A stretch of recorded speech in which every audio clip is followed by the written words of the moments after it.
Hello there, everyone. Welcome to another episode of Canada's Movie and TV Hosers. I'm one of your hosts, Gregory Barrett, and this with me is my lovely wife, Christine. Hi.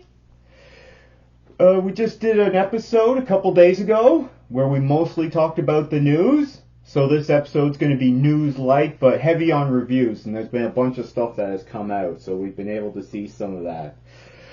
So let's jump right into the news then, dear. Oh, okay. So, unless you had some sad news you wanted to bring us? No more sad news. That's good. I've been busy all weekend. I haven't even got to look at the news since, so. Okay, so Avatar comes out Yes. for next weekend. Avatar: The Way of Water. Yes. And they've been talking about making sequels for this for a while. Okay. In fact, they're already working on the next one. Well, it seems like it takes about 10 years for one to be made, so they Yeah, have to start apparently. now. James Cameron, how old is he now? Is he going to be doing it when he's 90?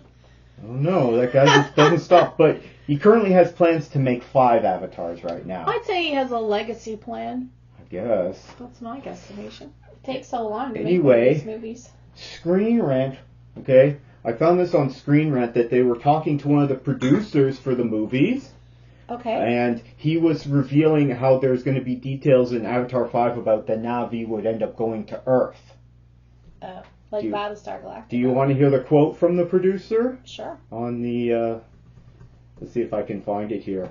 I did have that article up. Okay, this is from Screen Rant. James Cameron plans for the Avatar sequels include bringing the Na'vi to Earth in Avatar 5, almost 13 years after the start of the franchise. The impending release of Avatar: The Way of Water marks the beginning of a massive plan for the future. James Cameron currently plans to make 3 more sequels. That's like 30 years from now. Yeah. Although the film has recently teased that 6th and 7th installments are also possible. His grandkids are How long are they going to keep this going? As of now, Avatar 5 is positioned to be the end of the series since the movie is still several years away from happening and coming after more movies. There is understandably almost no information available about what Avatar 5's story includes. Get this. This part is actually a little bit of a spoiler, so if I can, I'll put a spoiler thing on the screen here. During the promotional tour for Avatar: The Way of Water, producer John Landau spoke to IO9, I don't know who that is, but that's their source here, about the movie and the Avatar sequel plans. This included him dropping a curious tease about a change of scenery for Avatar 5. Landau seemingly revealed that part of the plan is for the Na'vi to travel to Earth to learn more about the planet that is at war with Pandora. He said that in movie 5 there is a section of the story where we go to Earth and we go to it to open people's eyes, open Neytiri's eyes to what exists on Earth. You realize that he just spoiled that Neytiri would be around for Avatar 5? Do we really think Avatar 5 is ever going to come out? Like, how old is James Cameron now? Like 70? I don't know. You want me to I'll look it look up? up how old he is. He's an old guy that it's hilarious whenever he's in 13 in the years media, to make like one of right these? now. 10 years minimum to make one of these movies. Mm-hmm. So, yeah, I don't think we're going to get to 5 unless someone else makes it. Like I said, he needs to have a legacy plan if he's planning to go that far, because it takes like 10 years to make one. Okay. So, is he going to live to 110? How old is he?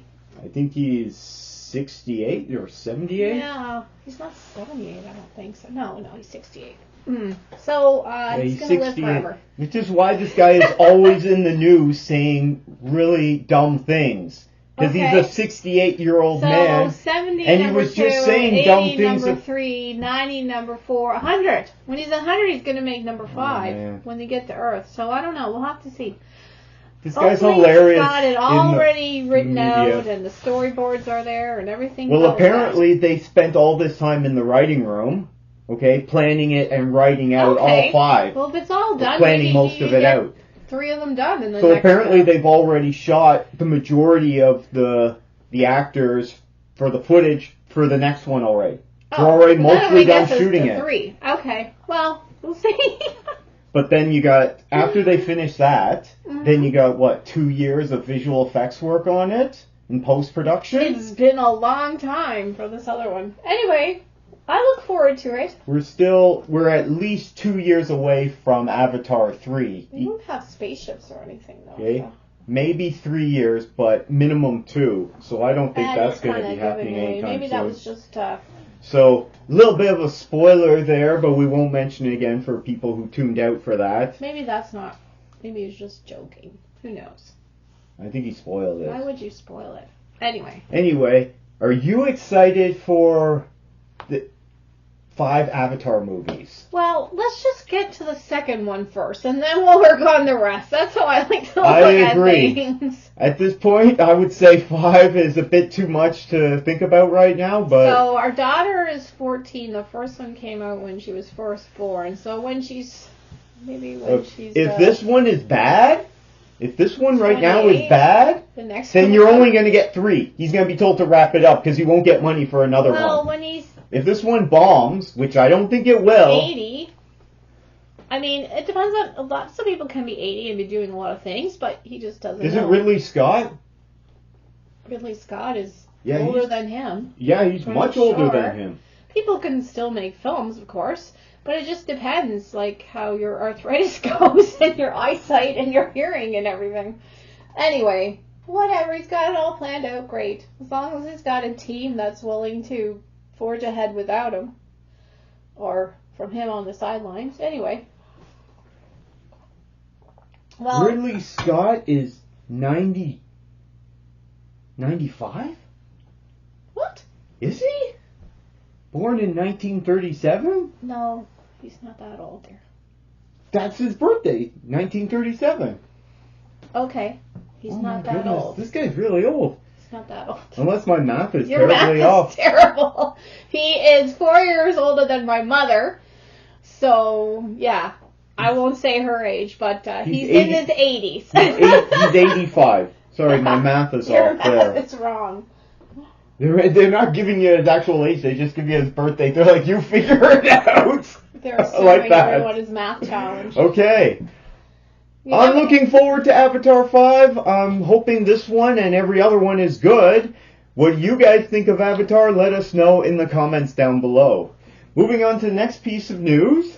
Mike Flanagan, who's a producer at Netflix, he made a lot of their big things. He did. A lot of their popular movies that they have. He left Netflix and went to Amazon recently. Ooh. So this is like some headhunting, poaching employees, right? Will the grass be greener? I don't think so. Netflix is superior to Amazon. You do know that Netflix lost a lot of money a few months Doesn't matter. ago? Its content is much better than Amazon's content. Yes, but Amazon has way more money than Netflix. Yeah, but so they can afford to poach who they want. I guess so, but if he doesn't care about what he's making, then sure, let him have a bigger house from now on. Oh, he's already... Flanagan, okay, with a bunch of other producers, have already acquired the rights to the Dark Tower series from Stephen King, which they want to make. So now they want to create a new series for Amazon that comes to us from Variety. So these guys have acquired the rights. Remember, I don't know if you saw that terrible movie we got a few years back with Idris Elba. Wasn't very good. No, I actually didn't see that one. But I tell you, they've had some other things, and they haven't done a very good job of it. That show about the series that was out this past earlier in the year, it was horrible. The medieval series based on a series of books. Wheel of Time? Yes, Crime? It was awful. That's why this is significant, because they're getting people who are better at it, who have already made good stuff over at Netflix, and now he's going to go over and make good stuff at Prime. Wheel of Time was incredible. It's all about talent, right? No, you got to pay for the best talent. Read the series, but someone that I know read the series, and he was even more upset about it. But it was awful. Okay. Are you excited for a Dark Tower series on Prime? Would you watch it or not? I don't get very excited about things on Prime because so far they've been very disappointing. Like Carnival Row too, I didn't care for that very much. You liked it, I didn't really care for it. I thought it was good. I wonder what happened to the second season, because I know they were very good. They did a bunch of pre-production for it. They're lacking something. I can't quite put my finger on it. But I'll talk about another couple shows on Prime that I watched this week. Okay, we'll get to that later on. I really don't have any love for the Dark Tower series or Stephen King stuff. Some of the adaptations are good. I don't read Stephen King's books. I've tried a couple times. It's just not for me. If you enjoy them, great. Don't come at me because I'm not saying anything bad about it. It's just not for me. Because a lot of his movies are hit or miss. Do I care if this Dark Tower series is good or not? Not really. If it is good and everyone says it's good, I'll check it out. If not, I'm not going to bother too much with it. I might read the books. Is it a series of books, do you know? There's a bunch of books. Okay, I might read those. I think there are a bunch of short books. Oh, that's good. Short is better. What do you guys think about this move of Mike Flanagan leaving Netflix and going over to Amazon to make projects there, including this Dark Tower series, which it's not happening yet, but it's probably going to happen. The proof will be in the pudding when it comes out. We might find out in 3 years, I guess. Are you guys excited for this? Do you want this to happen? Do you not care? Let us know. Leave a comment down below. Our next piece of news, remember we're light on news this week. First reactions are out for the new Meghan movie that's coming out next month from Blumhouse. What is that one about? That's the one with the AI doll that looks really creepy. Oh, yeah. We saw trailers for that a couple months ago, actually. It reminds me, it looks like a great, one of the L.L. Stein series, the Goosebumps. There was a great few episodes there about a doll. And, I really enjoyed those. But we'll see. I don't know. I don't know if you're a fan of Blumhouse movies. But they do make a lot of good movies. They make a lot of crap, too. The Blumhouse plan, for people who don't know, Blumhouse tends to make horror movies and thrillers. And what they do, it's run by Jason Blum, because it's his company. And what they do is they finance all these low-budget horror movies. They even somehow made The Invisible Man for only $8 million. That was a fabulous. And that was a great movie. And opening weekend was like $50 million. So they're definitely making money. That was a great one. And if since it's like that, it'll be great. Horror movies is cheap to do. Horror and comedy are cheap, except comedy is way more subjective than horror is. Good. Exactly. It has to be good and has to appeal to those people or that person. Because nothing's more subjective than comedy. So what Blumhouse does is they make all these cheap horror movies, and then they make 2-3 times or more their budget in sales. Okay, they're not making movies for $100 million. They're making movies for like 10, 20 million, sometimes 30 million, and then they have huge return on it. I guess. I mean, with this whole thing with computerized dolls and everything, I think of the movie AI, which I really enjoyed. That movie was not good. Anybody else in the world enjoyed it. I loved that movie, and I actually What do you love about it while I look it up? It was so creepy. I really enjoyed it. I enjoyed the visuals on it. I enjoyed the concepts of it, but no one else liked it. That's a Spielberg movie, right? Yeah, I loved it.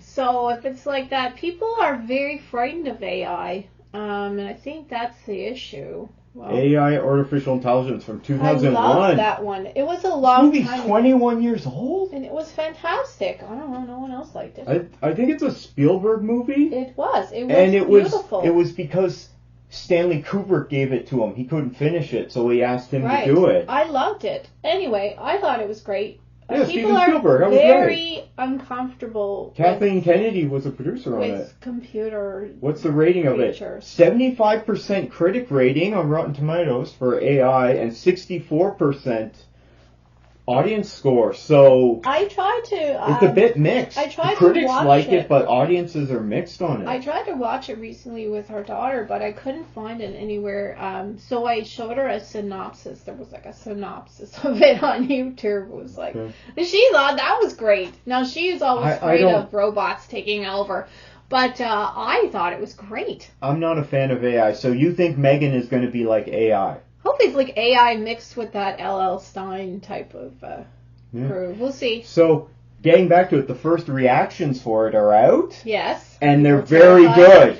It's terrifying. Dolls are terrifying. Put robots in a doll people are saying that not only is it good horror, but also it's really good social commentary. Yeah. And there's some good jokes in it. There's some good one-liners. The L.L. Stein version is a doll called Lily D. Mm-hmm. And they are really good. So, it is really good. Hearing that the initial reactions are good, Does that were you going to go see it before, and does this make you more interested? I'm interested, but I won't see it in the dark on a Friday night. I'll have to watch it in the bright sunny Monday. You don't see the sun when you're inside. I get really scared over some things like that. So you're actually thinking you're going to go see it in the theater? Yes, I might have to. Well, I don't know if I'll see it in theater. I'd like to see it at home so I can literally have the curtains open. Well, people are saying it's good, so you're just not going to go see it because you're a fraidy cat. But are you interested in seeing it, though? Oh, yes. Even if you have to watch it at home with all the lights on. Yes. And someone holding your hand. Exactly. Probably me. It's like The Haunting of Hill House. I literally had to watch it when it was always bright out with the curtains open. But my thoughts on this are, before, I wasn't really looking forward to this at all. Oh. I was like, yeah, it'll come out, it's Blumhouse, it might be good, it might be bad. A lot of their movies are just okay. And you didn't like AI, so... I didn't like AI. Hearing that this is good, it makes me a bit more interested in it. I'm not dying to see this. I was going to yeah, I'll go see it probably. And now I'm like, I'll go see it and this might actually be good. We'll see. But I try to leave my expectations at the door. When I'm there, I'm like, you know what? If I think it doesn't look good, I'll be like, okay, I'm still going to go see it.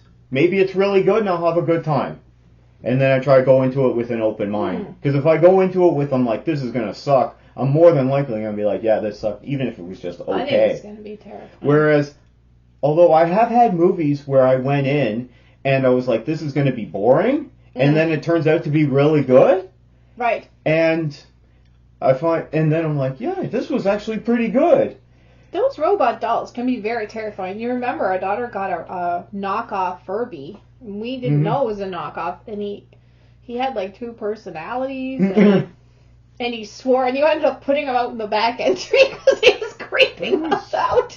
No, I got rid of it. And it was really creepy. I got rid of it. It was like had 2 different voices. Who was teaching it to say all this crap? It just started, it was some kind of knockoff. I don't understand. Like, someone programmed it to have, like, dual personalities. No. Anyway. Evil dolls, Mm-hmm. I mean, so people were saying that this is essentially just a ripoff of Chucky.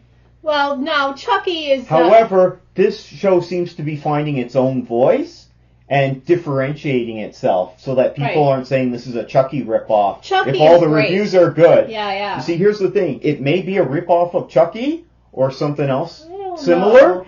but if it's good, then people won't care about that. But, like, Chucky if the movie's good, winning cures everything. Chucky is a serial killer in a doll's body. It's a possessed doll. Yeah, well, there's multiple dolls. We're on season 2 now. We're getting through it. Okay, it's a possessed doll where this is, AI, it's computers different. killing humans because, this is Skynet coming after us. Yeah, Terminator. and that also scares people. If you get those references. Yeah, Terminator type stuff.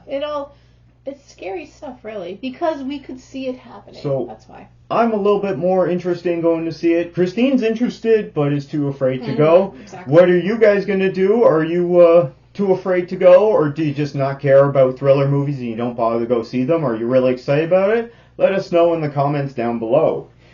Now, last piece of news is just going to be the weekend box office. So, according to Box Office Mojo, it's not a very good weekend.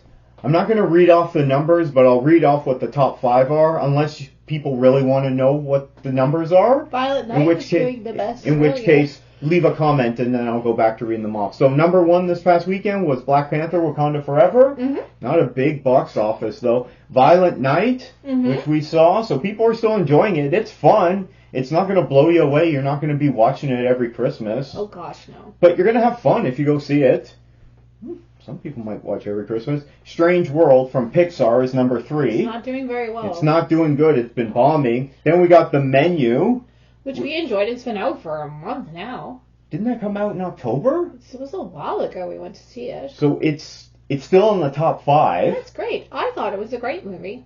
Which is really good for it because it's from Fox Searchlight Pictures, which means they probably didn't spend much money on it, so it's probably earning a bunch of money. Well, all the basically Hold on, the let me kitchen look at was that. mostly the set. Let's see so far. The So far, forest. its worldwide gross is $57 million. I think that's pretty worldwide. good. I mean, it was just a bunch of trees on the beach. Did this movie have a $50 million budget? I highly doubt it. Just the actors. Yeah, so maybe this movie had a $20 million budget, and now they're, you know. It was a good movie. And they had some marketing, but.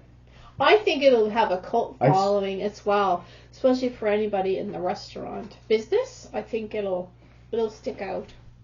Maybe. In that way, it'll be remembered. Maybe, but remembered for sure. if I think it's already turning a profit, is my guess, and I don't have the budget here. And then number 5 for the weekend is Devotion with Jonathan Majors. Right. And which I saw, which is fun. That's also been out for a little while. So, overall, the box office, I think it's just those top 5. I added them up. It's less than 30 million. Now, normally you would think Strange It's like 28 World, million. which just came out, would have been the most popular because it's a kid movie and there aren't many kids movies out. But no, it must not be very good if it's third. And it's the only new release of that list. There's been no marketing for it. Did it come out The marketing this week? that there was or for last week. Did it come out the same week as This is its third weekend, I think. Oh, okay. Don't quote me on that, but I think this is the third weekend. The same as Violent Night, because we didn't go to see it. No, I couldn't be bothered. It was released November 23rd. Yeah. So that was what, 2 weeks ago? November 23rd. The days are blurring. All I know is we don't have many days up till Christmas, and I have a lot of things to do. This was its third weekend. Yeah. This is its third weekend, because it opened right before the weekend, so I don't think it's doing good. Its worldwide gross is $53 million. Good for the menu. Maybe it'll break even. Maybe that's why they didn't spend anything on marketing, so that they would get just enough to pay for it, because they knew it wasn't good. I wouldn't put it past Disney for doing something like that. It'll be on their streaming channel later. So those top 5 movies adds up to $28.1 million. Now this is based on the Sunday projections, not the actuals, which we get tomorrow on Monday. Strange World isn't on Disney right now, right? No, it's in the theater. Yeah, I just want to check, because sometimes they've been doing it at the same time. So the box office will probably be over 30 million, but it's under 40 million. That's really low for the box office. How much That's the domestic box office, Canada, US. Cheaper to make an animation movie, though, I would think, than Animation takes forever. Well, it might take forever. I don't know how expensive it is. Probably it usually costs a bit. Because of the time and all the animators you gotta pay in that. I guess so. That's a lot of people you gotta pay to do that work. And it just takes so long. I mean, it looked pretty. It just... When it comes to animation, you gotta do the writing. And then once the writing is done, you start with the voice acting. And then, so that the animation is done later, and you add in all the sounds, it takes forever. And everything, I guess. It takes a long time. So, the box office is definitely going to go up next weekend because we're getting Avatar: The Way of Water. Woo! Anyway, people just aren't going to the theaters, as we keep talking about right now. Is it next weekend or the weekend after? Is it 17th or? It's for next weekend. Woohoo! Friday is the 16th. Okay. So you'll be able to see it in some places on preview night on I've got Thursday so much the to 15th. Do. I got to get my stuff. I'm going to see it on Thursday, and I will post my out of the theater reaction on my channel. You know, I can see us going to see it twice. I could see this being 2 times. Maybe. I could. I mean, I could see me going to see it, and then it's really good, and then I take you and the kid, and we all go to see it. And then I'll probably take my mom or other family members at Christmas time. Although, even if it would have to be amazingly good for me to go see it 3 times. Yeah, normally, you often go to see things twice, where I don't. Usually, only Tenet. If I go, your favorite movie of the past 10 years. I find that if I go and a movie is good, then I will take you guys and go back, because I normally see it on preview night, and you guys are unavailable during the week there. Yes. So then I see it twice. It has to be really, really good for me to go back. And sometimes it's because it's still in theaters a month or 2 later, and there's nothing else, and I'm like, I could go see that again. I think we're going to see it twice. Especially if I get free tickets. The other movie I've mostly comes down to time. Seen twice in the theater is Once Upon a Time in Hollywood, mostly because I had to go to the bathroom in the middle of the movie. We got off on a little bit of a tangent there. We were talking about the box office. That was a good one. And next week it's going to explode, but Why are you guys think people aren't going so much this weekend? Is it just because nothing good is out, or is it because everyone's too busy, right? Especially getting ready for the holidays. I'm very busy. Once it gets to Christmas time is the time everyone goes to the movies. That's their biggest market. Right. So, what do you guys think about this box office? Let us know in the comments down below. And if you went out to see anything this past weekend, or going to next weekend, because Avatar's coming out. Ooh. So that is it for our news. Okay. We didn't review any new trailers or releases because we talked about that on the last show. We went through a whole bunch of them. Yeah. So, moving on to our reviews, if you don't mind, I'd like to start off with one. Sure. Because it's brand new on Netflix. We got Guillermo del Toro's Pinocchio. Oh, I didn't know it was his movie. So, it's his movie. It just came out dropped on Netflix on Friday. Mm-hmm. So it's been out now for 2 whole days. So I want to talk about this. I watched it last night with our daughter, and I found this really weird. His stuff is awesome. The animation, so it's not the regular story from the Disney one. It's very different from the original Pinocchio from, who knows when that was, the 40s. Cartoon. Yeah, from the 30s or 40s. Yes. And it's very different from the Tom Hanks one that we just got, right. which was essentially a bastardized version of the original animated one. They Is just this tried to make it more true to PC. the actual story, perhaps? Well, that's what people have been saying. I don't know because I've never read the original story. It's supposed to be quite. So it's in Italy, which first for some reason I thought it was in Poland, but I'm like. It was supposed to be Italy. Pinocchio is not a Polish name, so it makes sense that it's in Italy, and it's at a specific time period. I think it was Poland. Because it's a bit of a spoiler, but you see planes flying overhead at the beginning, near the beginning. Okay. And I'm like, they're bomber planes. Right. So it's Second World War. So immediately I thought, they're showing Germany invading Poland. All right. Okay? Because the Second World War factors into this. So does the First World War, actually. Yeah. So part of it's showing stuff happening during the Second World War, but it was actually in Italy. Well, they had lots of war going on in Italy. My Uncle Joe was in a tank in Italy and got blown up, but he survived. He survived? Lucky him. He had a lot of shrapnel issues, though. Jeez. Ooh. Anyway, I didn't know that this story was supposed to take place during the Second World War. And also the First World War. I didn't realize it was written that recently. I didn't think it was either. I don't know. But maybe they just maybe he did. Mentioned, but I don't know either. So I'm watching this and my first thought was it's Poland. I was incorrect. It was actually Italy. Well, yes. Which makes sense because Pinocchio, Geppetto. I actually had a man that made things for my shoes when I was a child named Geppetto. His name was actually Geppetto. That's what I thought. I think it was. That's what I thought it was. I think just your parents told you that and they were just humoring you. It was this old Italian shoemaker. Yeah, I'm pretty sure they lied to you there. There's no one named Geppetto in the last 100 years. It was awesome and they were awesome and then he passed away. So the animation, I found it was really weird to look at. And then the story was just it was way more out there. I'm like, there's lots of monsters? There's a lot of Second World War references in this. Way more than I thought there would be. Okay, well you would like that. You're a war buff. Maybe he's trying to teach kids about history because he's teaching them about the black shirts in Italy and Mussolini is in it. Oh, Mussolini, yeah. Yeah, so the black shirts is... Oh, black shirts. They wore black armbands or black shirts? I don't Well, the fascists in Italy, they wore black shirts and then they wore red armbands. Oh, red armband. I knew there was So their version of, say, the Hitler Youth was... So they had their version of that for kids. And the kids in this movie are getting recruited to go into this. Ooh. This Black Shirts Junior Club. I don't know what the name of the club is. I'm just not that up to date on my Italian Second World War history knowledge. I apologize. Anyway, so I'm like, there's some heavy topics in this. And there's these two goddesses, and they look really messed up. Well, he's into that. That's what his specialty is. The monsters and that kind of otherworldly kind of creatures. I've actually started watching his Cabinet of Curiosities. done by different directors. Each one is highlighting a different director. Mm-hmm. And I've watched like 3 of them now. Our daughter, she's watched more than me, but they're quite something, and there's always a great monster in it. I'll review it another time when I finish watching it, but he loves the monsters. Guillermo del Toro. Yes, and he's good at the monsters. I guess. I know he does. He has a passion for monster films. Yes. I don't understand it myself. He's good at it.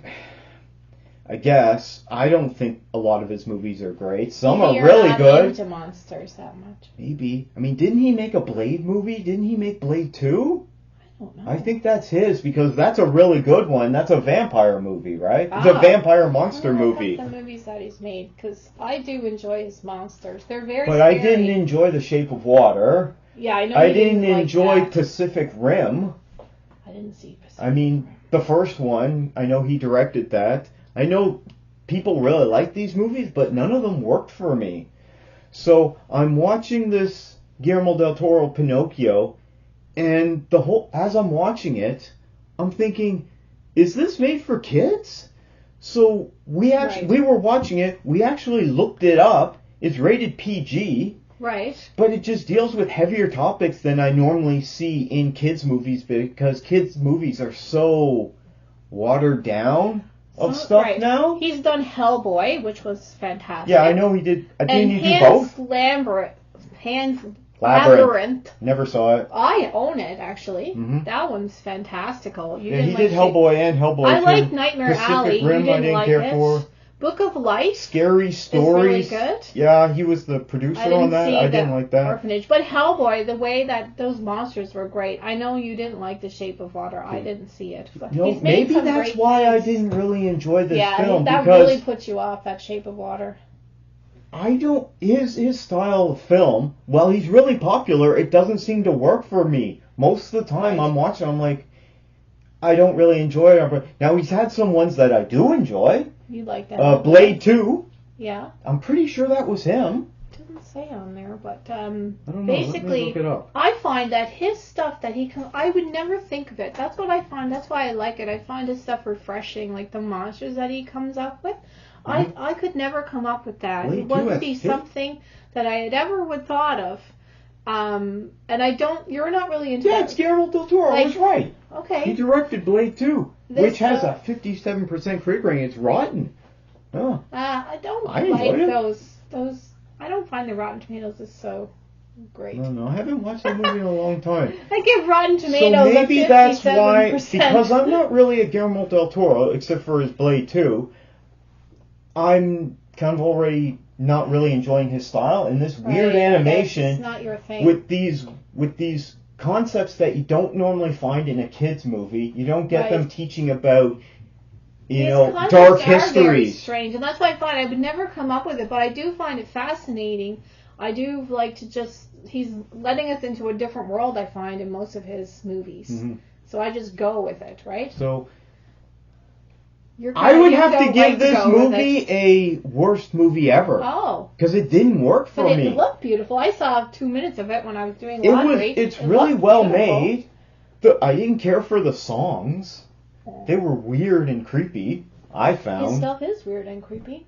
So this just didn't work for Yeah. me. You wouldn't like the Cabinet of Are you Curiosities, going to I don't check think. this out? I might when Hmm. I get a chance. I'm just so busy this month. There's so much It's to 2 do. hours, which would be nice if it was only an hour and 20. It would be. I think the original one was around that, because they were short.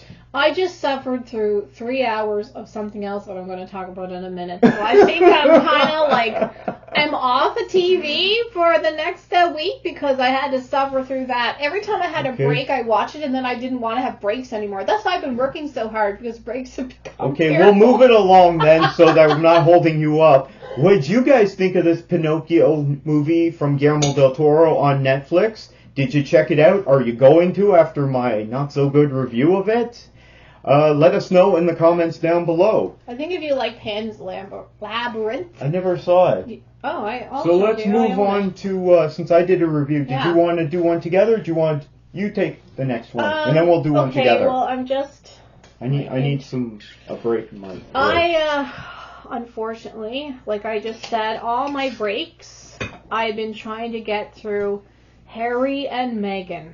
Now, I was just trying to figure out how many episodes there are. So far, there are 3 1-hour-long episodes of this. Now, I do enjoy the royal family. I always followed it. Well, we watch The Crown all the time. I guess, like, as a little girl, I had a scrapbook of Princess Diana, and scrapbook sort of thing. I watched that wedding probably 4 times. So you're one of the royal watchers. So so you're enjoying the show about Harry and Meghan. I am not. It is awful. But why not? Apparently there are another 3 hours that is coming out on the 15th. First 3 episodes. Because it's supposed to be their story. Okay. Is their story interesting No. Or is it boring? It's a very big snooze fest. Oh! It's really bad. It's trying to explain stuff about the British people a lot of the time. Explaining this to, Americans. It's explaining very obscure things. It's all explaining about the media, but it's not gotten down to the heart. It's teaching British culture, is essentially what it's doing. It's not, What is it doing then? Because she doesn't get British culture, as she keeps on saying, and it's like it seems to me that it's trying to sell us Meghan Markle. It seems to almost be like an infomercial or something. I'm trying to figure out the purpose of it. Is it trying to make her look dumb? No, it's trying to make her look good. She's going on about how smart she is and everything. But she doesn't understand British culture. Well, this is the thing. She keeps saying that. I know. You've heard that too. She talked, I think, was in our interview with Oprah that she didn't know.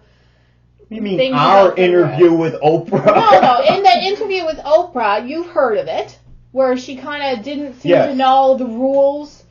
I mean, you're not living under a rock or on Mars or somewhere. I think I watched part of it. Yeah, there's certain rules. Okay. I mean, everybody knows that. That's what the royal family is based on, and she's pretending kind of ignorance and trying to make it seem funny or something that she didn't know she should curtsy. I mean, everybody knows that.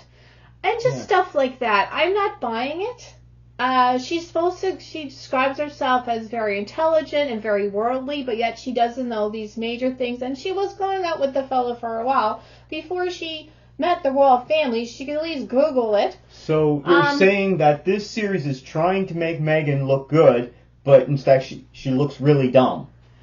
That's what it sounds like. Dumb. I don't really know. It seems like it's trying to sell her or like show us something about her, but it's not achieving its goal. Doesn't sound like it. I learned. Sound like it's telling us that. I'll tell you what I learned. I learned something you would like. Mm-hmm. That her father worked on one of your favorite television shows. What show was that? Married with Children. That was an awesome show. You would like that factoid. And she got to go to the set a lot. Mm-hmm. And now. Yeah, and it talks about her father and her mother, and yes, her father is white, her mother is black. And I think it's saying, although it's just so long and drawn out, I think it's saying that she never saw herself as a black woman until she went to England, and then everyone was making such a big deal out of it. Well, big surprise, the oldest, whitest family in Europe is going to be racist. Who knew? Yeah, I know. Of course they are. But she comes from an extremely racist place. She's coming from California. She talks about her mother having a horrible altercation with some random people in a parking lot. So yeah, people are racist, and I think it's not new. They moved to a more racist place than where they left.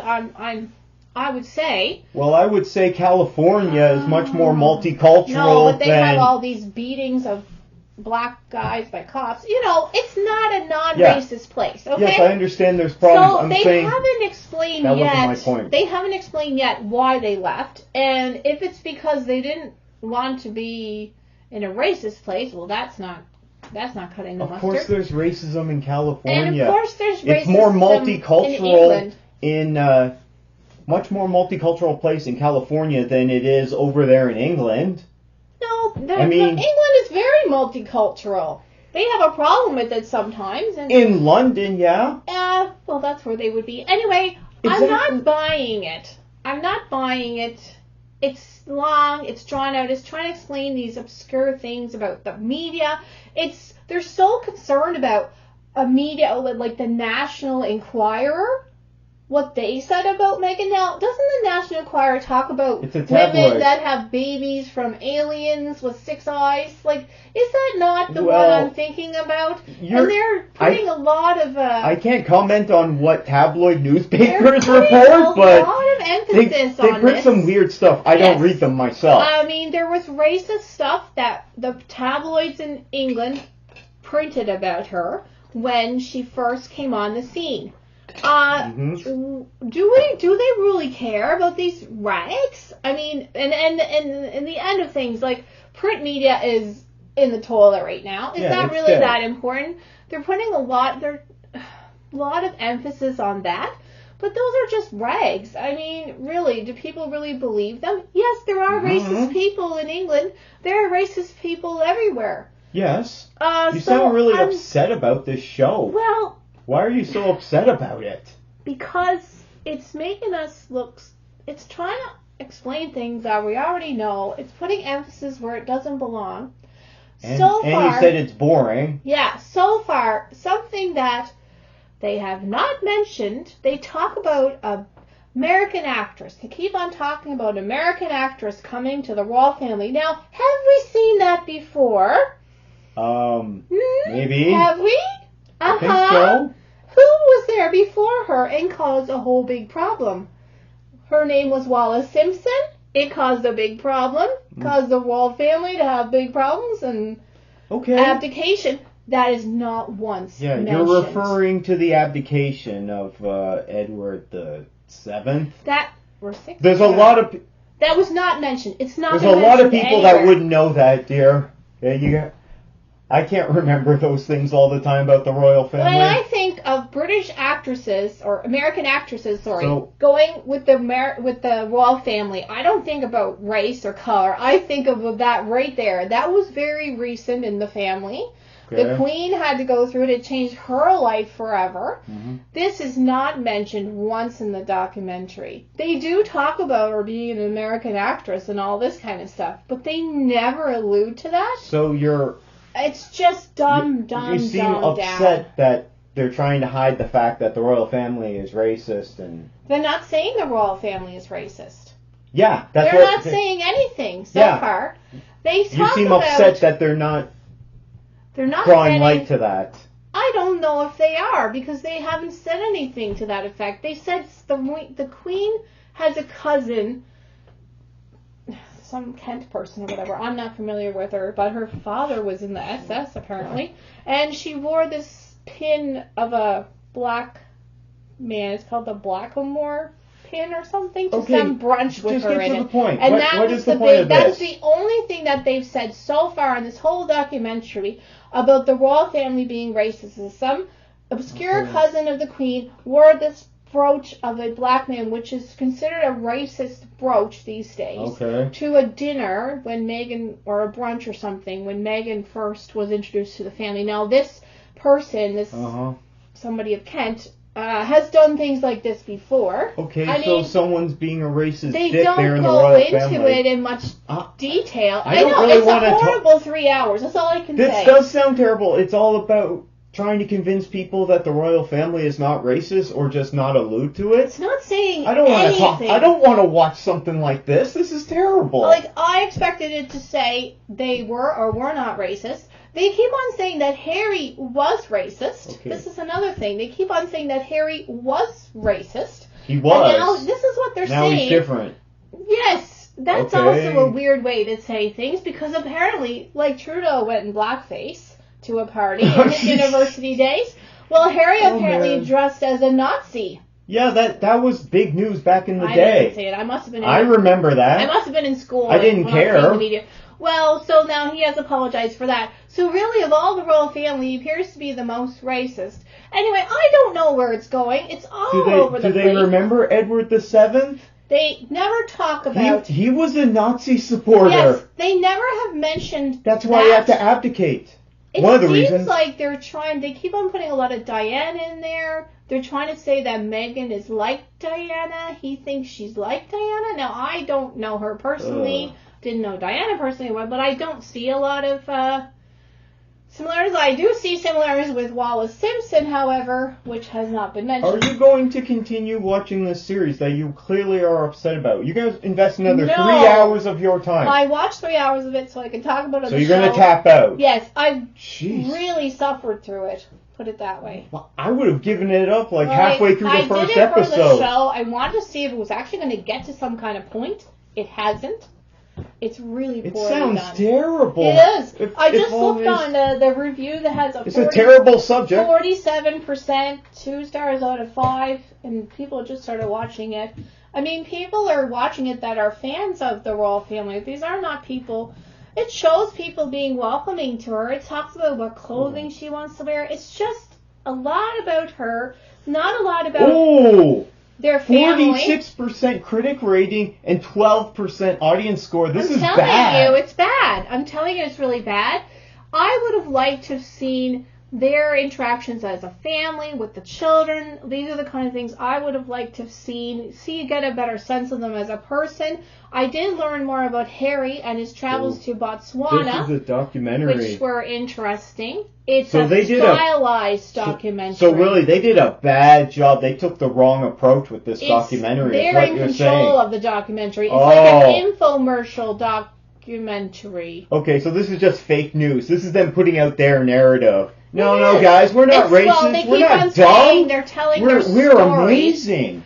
But the thing is, so far, my questions are, why on earth did they leave? They lost their security when they left. That was a big issue. And that's what they're talking about the whole time, is the paparazzi and getting away from them. So still, my question is, why did they leave? They didn't leave to go to a less racist place, that's for certain. So they lost their security. What, those are my questions. They went there because she's from there. Yeah, they lost a lot of things in doing that. She's from the U.S., so she wants to be near her family. That's pretty obvious. Exactly. Okay, she has friends there, so that's why she lives there, and her husband just goes with them. Trying to tell their story, but so far, nothing new has come out of it. I learned about Harry in Botswana. I came and say, well, why in the heck didn't they go to Botswana then? That would have made more sense. He really enjoys it there. And they wouldn't have the racism that they've experienced. So these are my questions about them. I would have liked to have seen more of their family life and get a sense of who they really are instead of this really infomercial style documentary. So you're tapping out now after 3 episodes. I really suffered. Would you give this a worst series ever? Yes.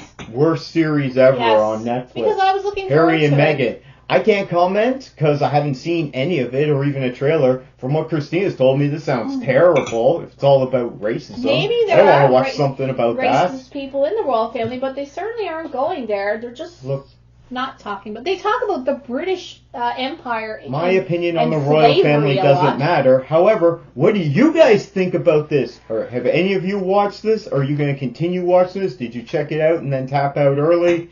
Anyone have any thoughts on Harry and Meghan on Netflix? Let us know in the comments down below. Let's do another review then. I'm going to do a quick review here. I'm going to quickly review Spider-Man No Way Home, which is from Sony. It's part of the MCU. Came out at the end of 2021. It's a while now. Resulted in a lot of people getting sick. Because everyone went to the theater and then got COVID. It was the first movie that we went to, and they had eased restrictions, and I was really freaked out. Oh yeah, everyone was in the theater. It was filled with people, and thank goodness most of them weren't wearing masks. At the end, well, you had to wear masks then. Yes, but they were taking them off to eat. Might have been optional. Well, once you sat down, right, they're optional. Yeah, so a lot of people weren't wearing masks, and it was quite full.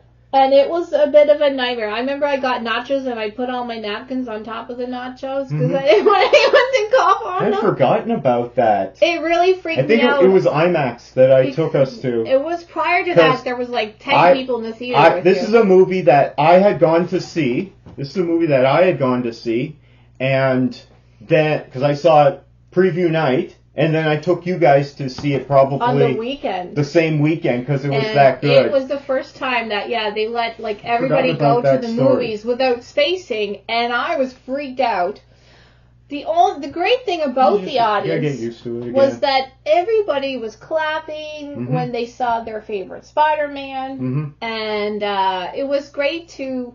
I guess that was a good part of the audience, but I was mostly freaked out. Yeah, we can definitely spoil that gimmick if you haven't seen it by now. It was a year ago now. Yeah, it's a year old now. Is that there's multiple villains and multiple Spider-Man in this movie from other Spider-Man movies. It's really fun. It's a gimmick for sure. So I rewatched this week because that's the next MCU movie after the Eternals that I watched. Oh, sorry, just Eternals that I watched with our daughter. So then we watched this one together. Right. It's really fun. And it still holds up. It definitely is a gimmick.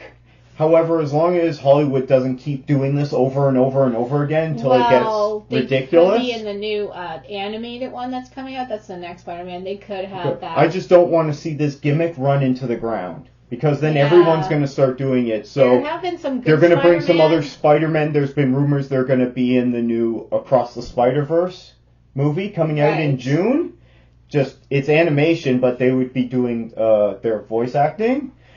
And there's also reports of other studios doing this. So who can we bring back? You know, they just did that with Jurassic World. They brought back the old cast to be with the new cast. Because in this one, not only did they bring back the Spider-Man gimmick, they brought back the villains as well. Yeah, from previous movies. And that's what was fun about it. Yeah, that's but what I think like that's been done.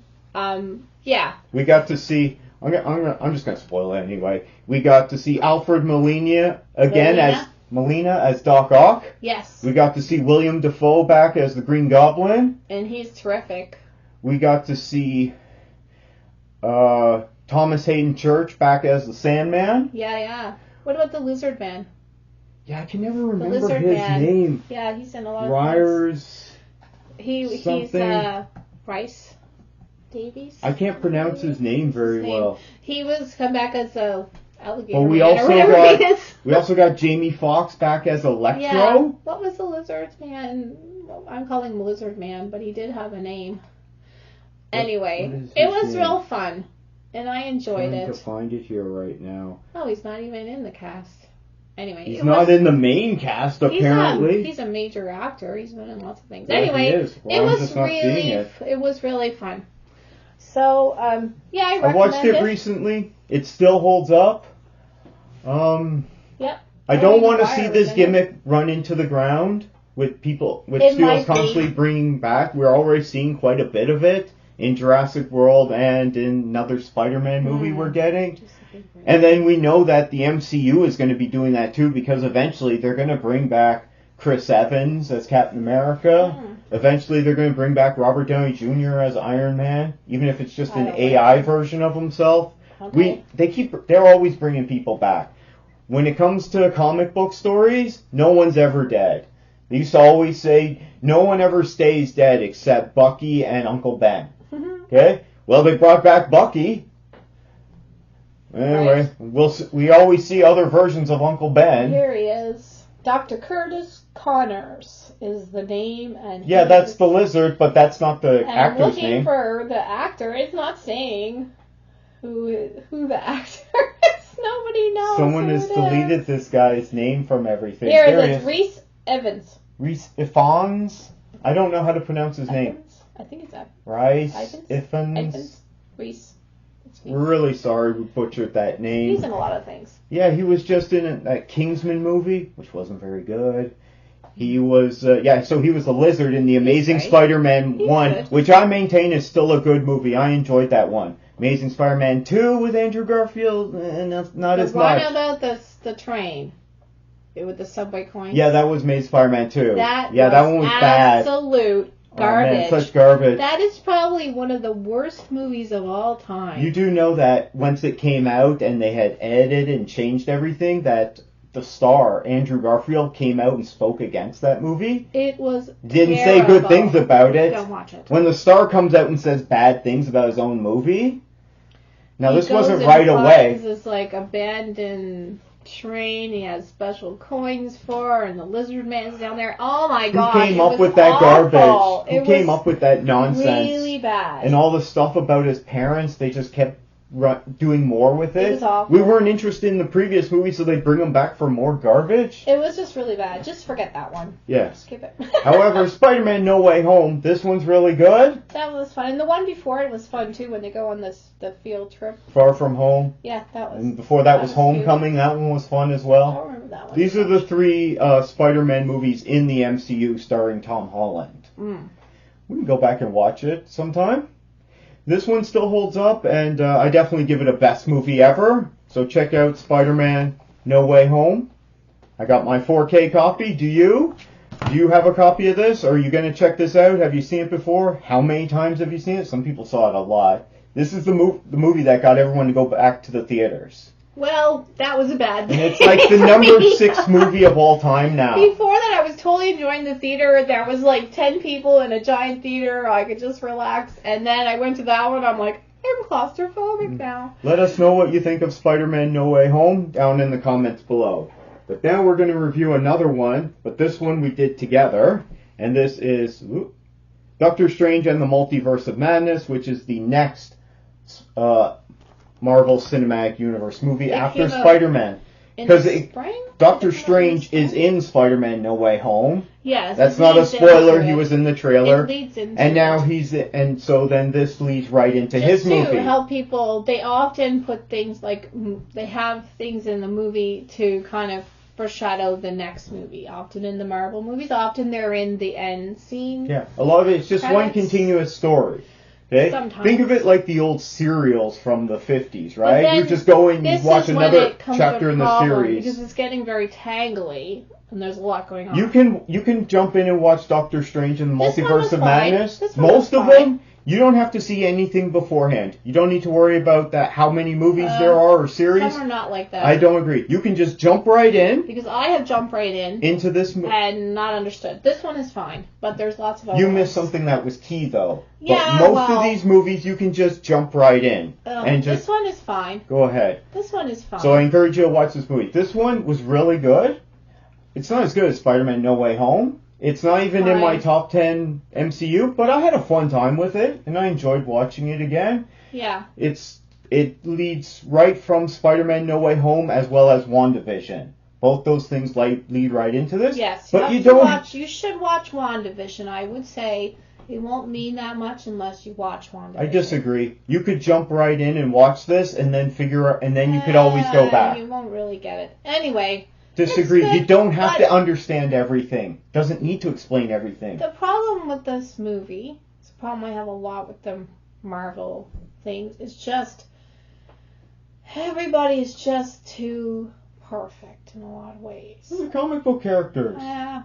It grinds on you, though, after a while. They all got deaths in the family, though. Doesn't matter. They're just Some of them are orphans. It's like everything they say is rehearsed. It's a bit... It's like that, and that's why Spider-Man is more enjoyable. You don't like the dialogue, is what you're saying. Yeah, I don't like they're so damn cocky. Okay. Yeah, that's what I don't like about, and that's the problem with a lot of those movies. This one is okay, but it's just everything they say is like they had to think about it. You know, if you were in real life, you would have to go home for an hour and come up with that line and then come back and say it. You think it's all one-liners? No, I'm not saying that. Yeah, the characters are very arrogant and too confident, and it's not real speak. And this is a problem with the Marvel movies, and that's why I don't like most of them. You find the same with the DC movies? You don't like the dialogue in them? Oh yeah, like that Batman one we just watched. Oh my god. But who's Batman? Emo Batman one? They need to be more real characters. You find these characters are wooden, one-dimensional, and you don't like the dialogue. They handle themselves, and not a hair out of place, and that kind of stuff. That's what bothers me. Like it's too perfect. Yes, Christine is in there, and she's wearing her weird gray suit, and everything's perfect. Her hair is perfect, even though she's just been running through the almost like it's right out of a comic. Septic system or wherever they Gotta get them to look perfect. Yeah, I don't like that about it, and that's why people... You do know everyone's wearing wigs in these things. Benedict Cumberbatch doesn't have hair like that. No, but he's barely got any hair. Too much. That's what makes it not believable. But Spider-Man, is a lot better at not doing that. Why is that? They Because just Spider-Man's write not better. arrogant? He is way more believable. Spider-Man's a more relatable character? No, not relatable. Believable in how he responds and what he says and how he acts. These Because characters, he's a smartass? they talk more like real people do. And you find that in the Doctor Strange movies, this one and the first one, you find people don't talk like normal people? Exactly. I agree with that. And that's what is a problem with a lot of these movies, and especially when we get into those team-ups of all these people. The Avengers? Yes. Oh my gosh. Or are you talking about the Guardians? Too much. No, I'm talking about the Guardians talk like real people. That's why They they're mouth enjoyable. off a lot, and they're really dumb. No, but they're just more believable. Whereas a lot of these Marvel ones are like, really? I mean, people don't act like that. They shouldn't talk like that. Their life is in danger. They're endangering the lives of others, and they don't break a sweat. Mhm. It's just not believable, Okay. right? Well, it is a magic that's- world. The MCU is a magical world. I know, but that is a problem with them. Way too polished. That's what I'd say. Way too polished. The story's interesting, everything, but they're way too polished. They get a perfect cut somewhere. Yeah.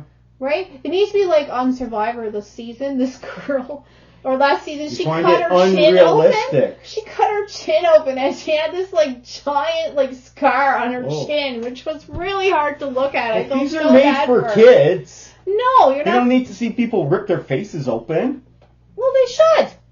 They get this tiny These- little perfect scratch in just a perfect place. These are PG-13 You're movies. not understanding what I'm saying. Everything is Well, in the U.S., way here too they're rehearsed. PG. It's way too rehearsed, way too polished, way too shiny. Spider-Man No Way Home is also rated PG I mean, here in Canada. This cape might have got a hole in it, but it's just way too shiny. That's the problem with it. That doesn't bother me at all. It bothers I me love watching a these lot. movies. Okay? I understand this is not the real world. It's a comic book wacky universe. That's what I want to see. It's not that. I don't want it It's the to. way that I'm they're sick of portrayed. watching all these real things, all these Batmans. Every version of Batman we get is, it's more real. This is the realest thing you're ever going to see. He's way too I mean, polished, too. the Batman But is just trying to be Seven. This It's is- that real. It's that gritty and No, dark. but that's why Christopher the Nolan's Batman ones were were trying better. to be real. They were better. The dialogue was better. It was better in that respect. And that's why people... I'm not talking about whether the new Anyway, Matt Reeves it's version of alright. Batman is better It's than one Christopher of the Reeves. I'm better talking ones. about they keep trying to make them real. And these are comic Right. book wacky. These MCU ones, these are comic book wacky. They're not trying to be This real. Doctor Strange is one of the They're better leaning ones. into their source material. They're like, people want to see it to be wacky. They want to see all these characters together. They want to see their childhood heroes look exactly But- like they want them to up on screen in a real life version. It gets really boring. There's no humor in it. Wong is the only... In this one? Yeah, there's not much humor in it. Wong is the only character, No. and he is more believable, but he's No, not there funny wasn't in that this much either. humor. It could have used more Because humor. I'll give they're it that. So, Spider-Man had a lot of humor in it. because they're more real people. I'll give that. So, that is the problem. They're too fake. And that's why there's no humor either. It's way too polished. It's, For you. yeah. Disagree. I love it. This is exactly what I want to see. One of the things that bothers me about a lot of the new, like I was saying, the new Batman movies and some of the new DC movies, some of the DC movies are wild and wacky and way over the top. And I love it. See, Deadpool Okay? does it right. We're, Deadpool does it right. I'm just thinking of the ones that do it Deadpool- right versus the ones that don't. Deadpool not is doing good, it but right. also Deadpool's not for kids. So it's Doesn't matter. it's He just wacky and talks real. it's He talks more like a real person. it's wacky, it's way over the top, but also it's raunchy, and he's an asshole. He's a smart mouth, He right? talks more like a real person that we would know. So that's why that's one of the reasons why Deadpool is rated R. Well, Okay, is for he language. could be a person that doesn't swear. He just Okay. acts more like a real person, is my point, I suppose. I guess. However, I love seeing things that are just way over the top comic book wacky. I don't. Deadpool does that.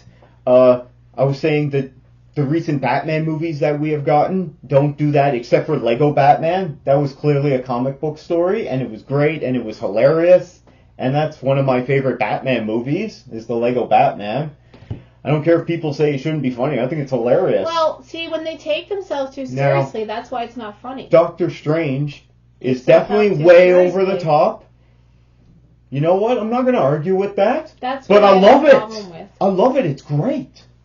You know. This is exactly what I want to see. I want to see these fictional characters that I've been reading about forever, the heroes and the villains. I want to see them interacting. I want to see this stuff that I read about in comics up on screen.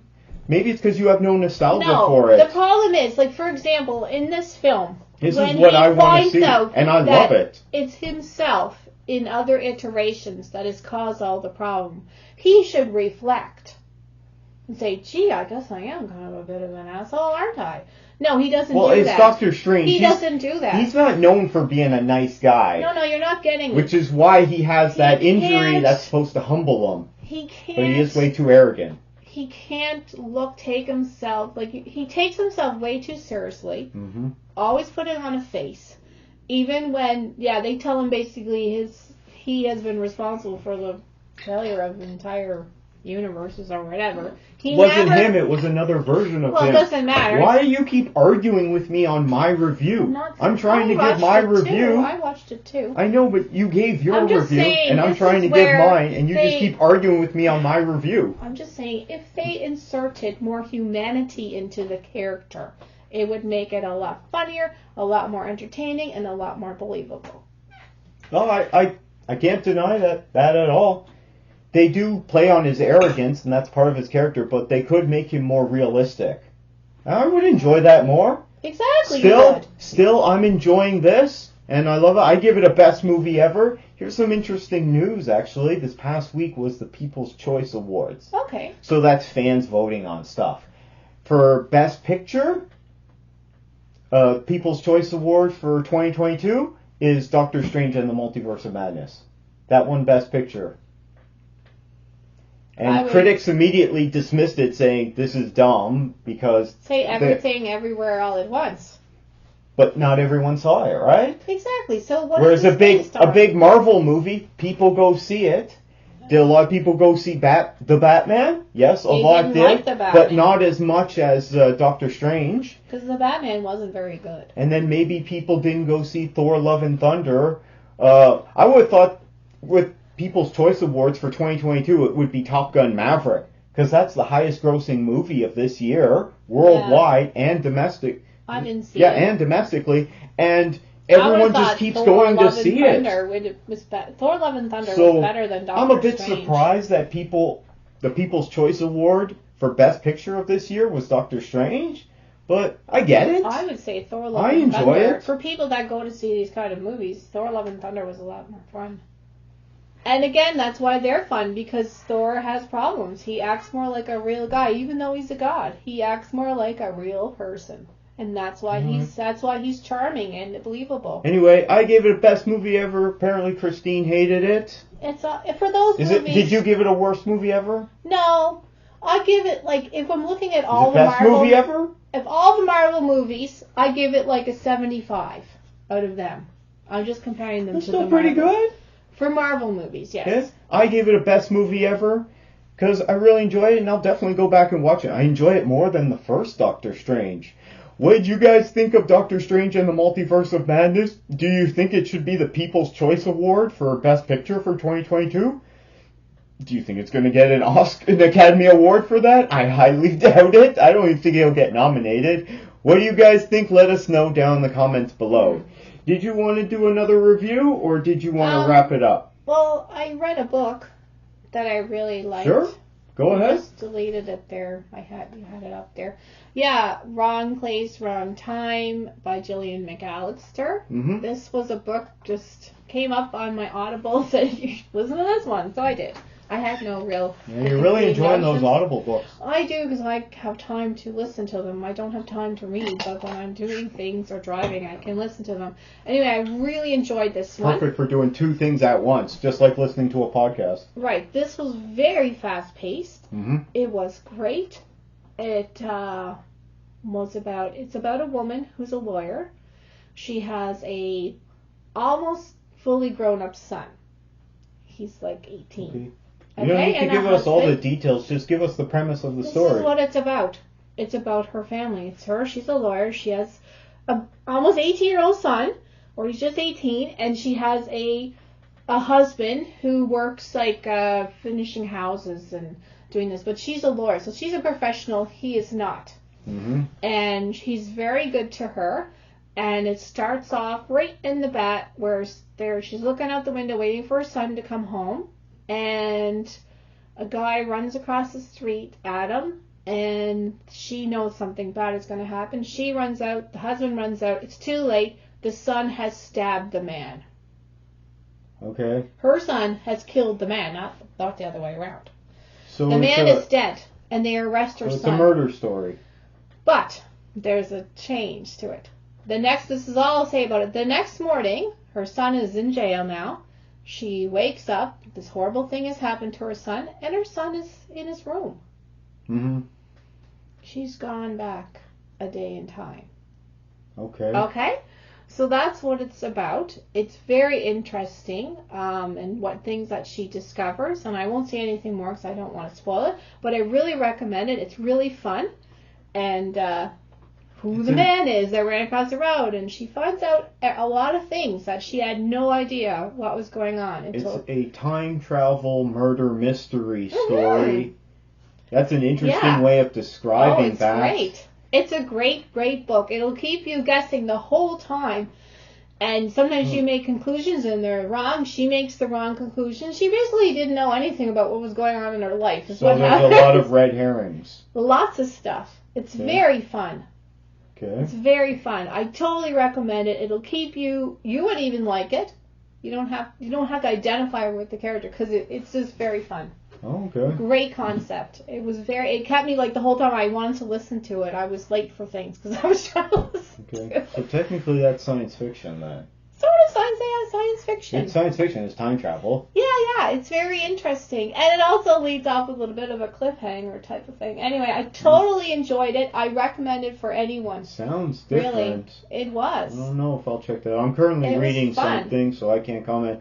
Is this a best book ever? Yeah, it's the best one I've read this year.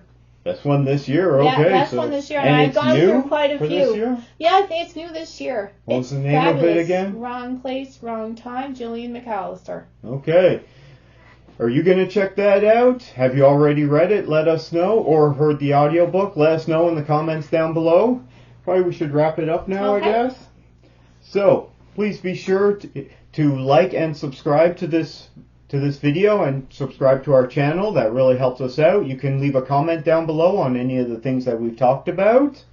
Or if we didn't talk about a piece of news and you want us to know, you can leave a comment below. Or you can also email the show.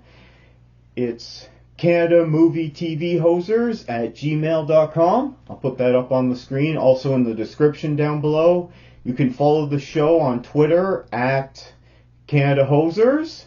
And you can use our hashtag, which is simply CanadaHosers, to get in touch with the show. I looked that up just before the show, and there was no one had used the hashtag besides me, but there was stuff on there that came up, but it was from years ago. Oh. I thought it was new stuff, in which case they're using our hashtag and getting Bob and Doug McKenzie or somebody. Just people. I thought it was at first. I'm like, these people are using our hashtag to get acknowledgement, and it's helping them out, but it's not helping us out. That was my first reaction. No worries. I realized it was from years ago. No worries. You can also follow me on Twitter @StJohn'sCritic. You'll see my little portrait there. And you can also check out our content. We have more content on our channel, which I will post the link in the description below. So take care, everyone. Have a good one. Bye. Bye.